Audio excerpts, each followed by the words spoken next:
on nous parle d'une crise de la démocratie et la représentativité. Eh bien, ça colle très bien avec mes travaux sur l'astrologie et la politique, parce que pour moi, l'idée d'interroger le peuple pour savoir ce qu'il faut faire est complètement ridicule. Pourquoi? Parce que, pour une raison très simple, c'est que cette interrogation, elle ne peut pas se faire en permanence. Donc elle se fait tous les temps d'années, tous les 5 ans, tous les 3 ans, etc. Donc ça fige le système.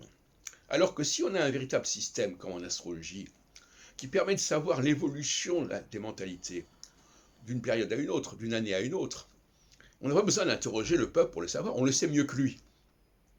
Oui, aussi paradoxal que ça puisse paraître, la science politique devrait savoir mieux que le peuple ce qu'il en est, quels sont ses besoins, comment il évolue, et prévoir son évolution. Donc là, à mon avis, on va dans cette direction-là. Cette mascarade des élections qui est complètement dérisoire, qui tourne à la loterie, qui tourne à toutes sortes de manipulations, de corruption, etc., ça doit cesser. Et les sciences sociales sont vouées à comprendre ce qui se passe dans la société, comme leur nom l'indique. Et par conséquent, on n'a pas besoin d'interroger les gens pour savoir, par un vote ponctuel à un moment donné, pour savoir ce qu'il en est et ce qu'il doit en être pour les années à venir. C'est complètement ridicule. Parce que ça veut dire qu'on ne prévoit pas. On ne connaît pas les changements, on plaque sur le temps à venir un système, un discours, un programme qui ne sera jamais respecté de toute façon, ou qui doit l'être, s'il doit l'être, il le sera en contradiction avec l'évolution de la société, l'évolution des mentalités.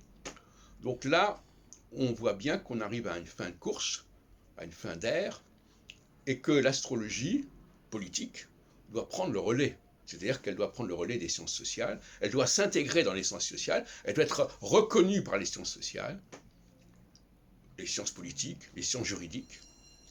Tout ce milieu-là, scientifique entre guillemets, doit s'ancrer sur le processus cyclique. Et pas seulement sur le processus cyclique, mais aussi sur le processus sexologique, c'est-à-dire il faut arrêter de dire que les hommes et les femmes ont les mêmes fonctions. Bien entendu que non. Chacun a des fonctions tout à fait nobles, tout à fait essentielles. Tout à l'heure, j'écoutais une émission sur France Inter sur une anthologie des grands chefs-d'œuvre.